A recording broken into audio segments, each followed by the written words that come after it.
वो आपका example number ये क्या है, दूसरा। इसमें लिखा L M N, L M और एन तीन समांतर रेखाएं हैं जो तिर्यक रेखाओं पी और क्यू द्वारा इस प्रकार प्रतिच्छेदित हैं कि एल एम और एन रेखा पी पर समान अंतःखंड ए बी और बी सी को काटती है। चित्र में देखो, चित्र इसका आपका दिया हुआ है, मैं बना देता हूँ। यहाँ पास तीन समांतर रेखाएं ऐसे बना लेना है।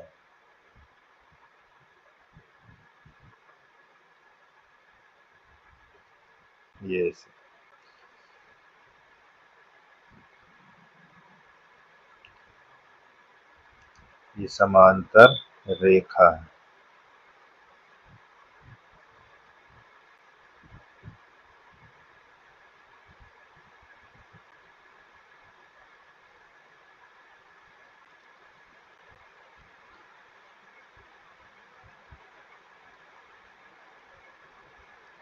ये इस प्रकार, ये हमारा क्या है, इसका नाम दे देते हैं।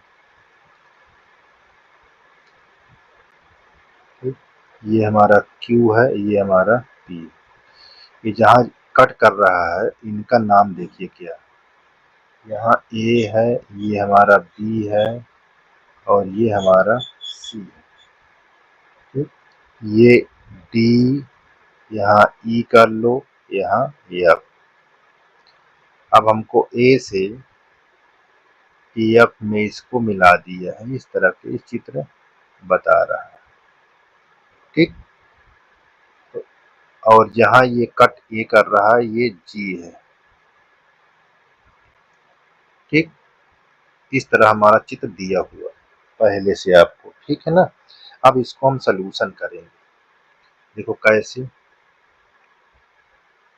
यहाँ हमको दिया में क्या लिखना है, दिया पहले से देखो क्या लिखा है, देखो ये हमको दिया पी और क्यू इस प्रकार है, ये एल और ये चीज हमको यहाँ तक दिया है।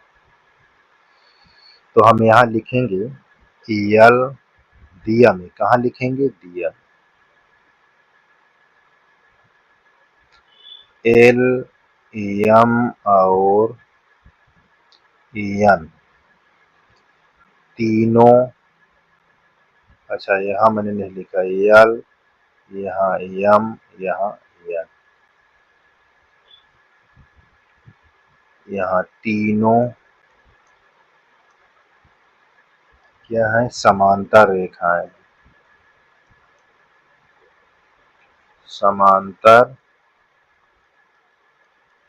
रेखाएं हैं। ये चीज आपको ध्यान देना है।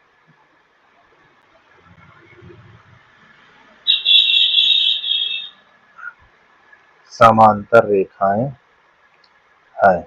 ठीक, ये चीज आपको इतना लिख देना है। और क्या लिखना है, पी और क्यू दो तिर्यक रेखाएं, क्या है, दो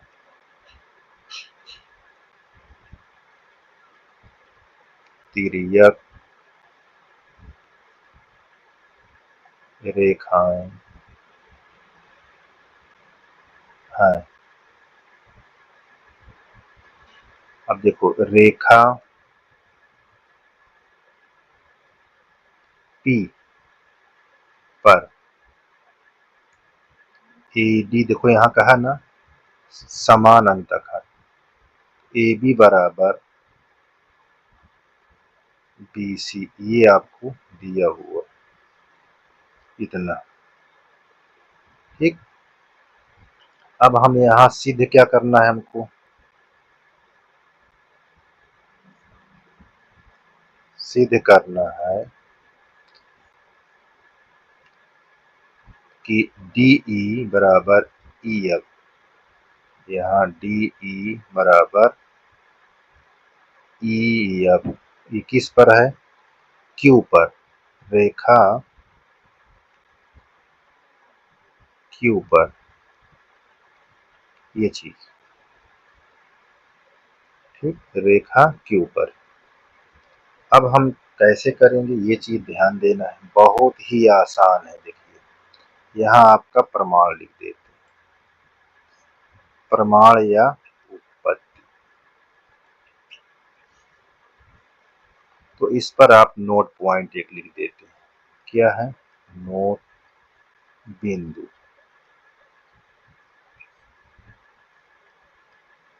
नोट बिंदु देखो, देखो कहीं से बाहर से नहीं लिया है, तो आपकी इसी में से बताया जा रहा है ताकि आपको ध्यान देना है। यहाँ 3 समांतर रेखाएं,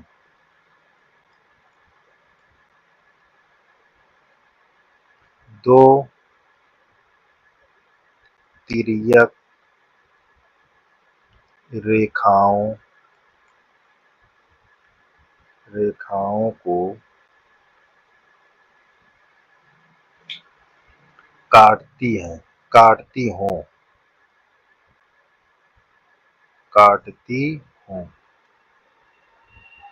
तो इससे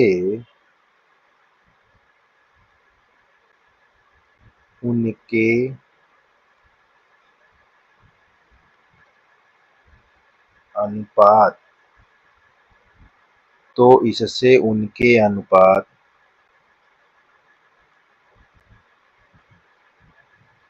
में बराबर बराबर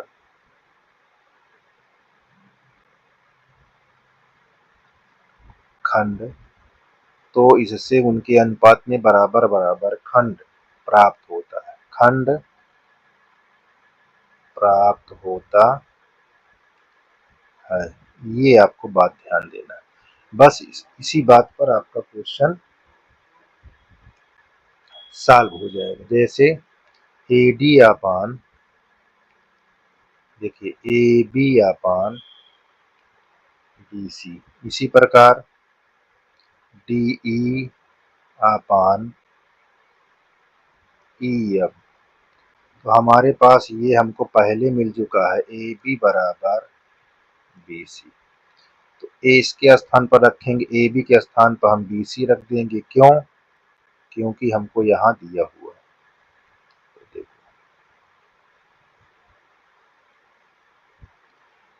तो देखो, ये कट जाएगा, ये कट गया, 1 के बराबर हो गया, तो 1 बराबर DE अपान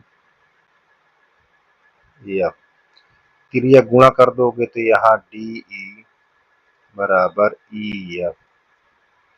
EF हो जाएगा। तो हम बोल सकते हैं जब ये बराबर है DE EF के, तो हम यहाँ बोल सकते हैं, क्या बोलेंगे, देखिए बहुत आसान,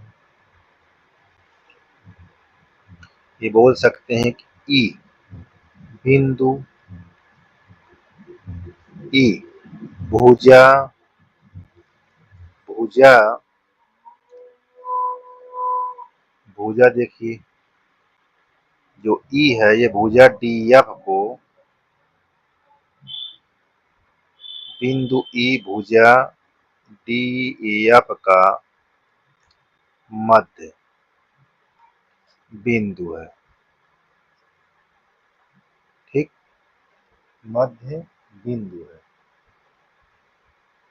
ये चीज ध्यान देना है। तो यहाँ Q